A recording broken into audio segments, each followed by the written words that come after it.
उत्तर प्रदेश के जनपद मुजफ्फरनगर के रामपुर तिराहे स्थित उत्तराखंड शहीद स्मारक पर बुधवार को उत्तराखंड के मुख्यमंत्री पुष्कर सिंह धामी ने पहुंचकर शहीदों को श्रद्धांजलि अर्पित करी। आपको बता दें कि 1 अक्टूबर 1994 को उत्तराखंड को अलग राज्य बनाने की मांग को लेकर हजारों आंदोलनकारी महिलाएं और पुरुष आंदोलन के लिए दिल्ली जा रहे थे, लेकिन उस समय की तत्कालीन सपा सरकार द्वारा मुजफ्फरनगर जनपद के इसी रामपुर गांव में इन आंदोलनकारियों पर गोलियां चलवा दी गई थी, जिसमें कई आंदोलनकारी शहीद हो गए थे, जबकि बहुत से लोग घायल भी हुए थे। इस दौरान बहुत सी महिलाओं के साथ जातियां भी की गई थी। इसी क्रम में आज भी सबसे पहले शहीद स्मारक पर उत्तराखंड के मुख्यमंत्री ने इन शहीदों को याद कर पुष्प अर्पित किए, जिसके बाद महात्मा गांधी और लाल बहादुर शास्त्री की तस्वीर के सामने दीप प्रज्वलित कर श्रद्धा सुमन अर्पित किए। इस कार्यक्रम में उत्तराखंड के पूर्व मुख्यमंत्री रमेश पोखरियाल निशंक, मुजफ्फरनगर से सदर विधायक व मंत्री कपिल देव अग्रवाल और बीजेपी के वरिष्ठ नेता भी शामिल रहे।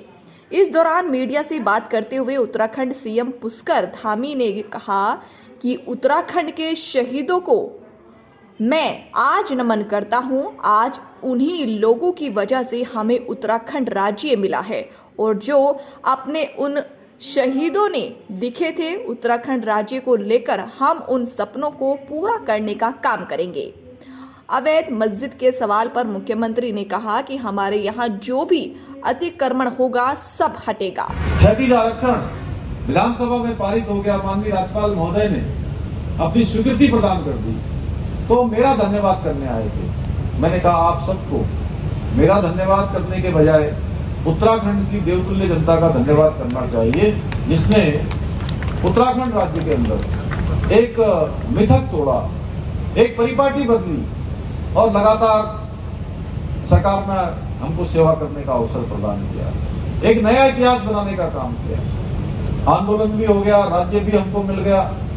बहुत सारे काम जो हमारे आंदोलनकारी सोचते थे, हमारे बलिदानी सोचते थे, उस दिशा में हम आगे भी बढ़ गए हैं। अब हमको जो हमारे सामने चुनौतियां हैं, उन चुनौतियों का भी सामना करना पड़ रहा है। जिस प्रकार से हमारे राज्य आंदोलनकारियों ने राज्य प्राप्ति के लिए आंदोलन चलाया था, अब मैं सबसे अनुरोध करना चाहता हूं कि राज्य का जो मूल स्वरूप है, उस मूल स्वरूप को बचाए रखने के लिए भी हमारे राज्य आंदोलनकारियों को, हमारी मातृशक्ति को, हमारे नौजवानों को उसी प्रकार जागृत होकर काम करना होगा, उसी प्रकार से समाज में प्रहरी बनकर काम करना होगा और जिस संकल्पना के लिए, जिस अवधारणा के लिए हमारा राज्य बना, हमारे प्रदेश की जो डेमोग्राफी है उसको संरक्षित रखने का एक दायित्व भी हम सबको अब आगे आकर निभाना होगा और इसमें सरकार अपने स्तर से काम कर रही है।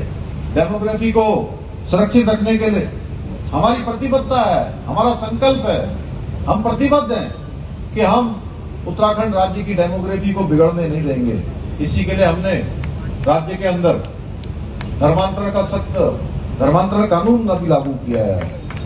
अतिक्रमण को हटाकर जो विभिन्न स्थानों पर, राज्य की सरकारी जमीनों पर, हमारी वन विभाग की जमीनों पर जो बड़े पैमाने पर अतिक्रमण था, लगभग 5000 एकड़ से भी ज्यादा अतिक्रमण, आज उस अतिक्रमण को मुक्त करवाया है, उस कब्जे से उस जमीन को छुड़ाया है। भाइयों बहनों, प्रदेश में सुख शांति और सुशासन स्थापित करने के लिए हमारे नौजवान युवा भाई बहनों के लिए, गरीब माता पिता के बेटे बेटियों को भी अवसर मिले, उसके लिए हमने प्रदेश में सबसे कड़ा नकल विरोधी कानून भी लागू किया है। राज्य हमारा बहुत शांत है, आपस में लोग सब एक दूसरे के साथ प्रेम पूर्वक रहते हैं, बहुत ही हमारे यहाँ आपस में लोगों में मेलजोल है। वो मेलजोल खराब न हो, प्रदेश में सुख शांति खराब न हो, कानून व्यवस्था बनी रहे। हमने धर्मांतरण का कानून जहां हमने लागू किया है, वहीं हमने दंगा रोधी कानून भी लागू किया है कि अब कोई भी दंगा करेगा, कोई भी तोड़फोड़ करेगा, आगजनी करेगा, तो उसकी भरपाई उसी दंगा करने वाले से वसूल की जाएगी। और बहुत जल्दी हमको एक गौरव और प्राप्त हो गया राज्य को कि ये उत्तराखंड राज्य आजादी के बाद हिंदुस्तान का पहला राज्य बन गया जहां पर समान नागरिक संहिता का विधेयक हमारा जल्दी ही एक्ट के रूप में धरातल पर उतरने वाला है। ऐसे अनेक ऐतिहासिक कार्य हम कर रहे हैं और भी जो हमको निर्णय लेने, हम बहुत जल्दी निर्णय लेने वाले हैं, क्योंकि राज्य की जो मैंने कहा कि मूल जो हमारा स्वरूप है, वहां की डेमोक्रेसी है, वो किसी कीमत पर खराब न हो। और ये केवल उत्तराखंड के लोग ही नहीं, उत्तराखंड के बाहर के लोग भी उत्तराखंड के बारे में देश भर के, दुनिया भर के लोग इस प्रकार के विचार रखते हैं। इसीलिए हम बहुत जल्दी इन कानूनों के साथ ही उत्तराखंड में एक सशक्त भू कानून लाने की भी हम तैयारी कर रहे हैं। उसमें भी हमने तमाम जो हमारे स्टेक होल्डर्स हैं, विभिन्न संगठनों के लोग हैं, विशेषज्ञता प्राप्त करने वाले बहुत सारे विशेषज्ञ हैं जिन्होंने अपने अपने क्षेत्रों में अनेक अनुभव प्राप्त किए हैं, उन सब से उनके विचार लेकर हम इस दिशा में आगे बढ़ेंगे। भाइयों बहनों, आज मैं हर्ष के साथ आप सबको बताना चाहूंगा कि राज्य आंदोलनकारियों के सपनों का उत्तराखंड बनाने की दिशा में हमने बहुत सारी सफलताएं भी हासिल की है। जैसा आदरणीय निशंक जी ने अभी बताया, इस वर्ष नीति आयोग द्वारा जो सतत विकास कार्यों की रैंकिंग, पूरे देश की रैंकिंग बनती है, उसमें हमारा उत्तराखंड पूरे देश में उसको पहला स्थान प्राप्त हुआ है। सस्टेनेबल डेवलपमेंट, देखिए ये मुजफ्फरनगर का ये वो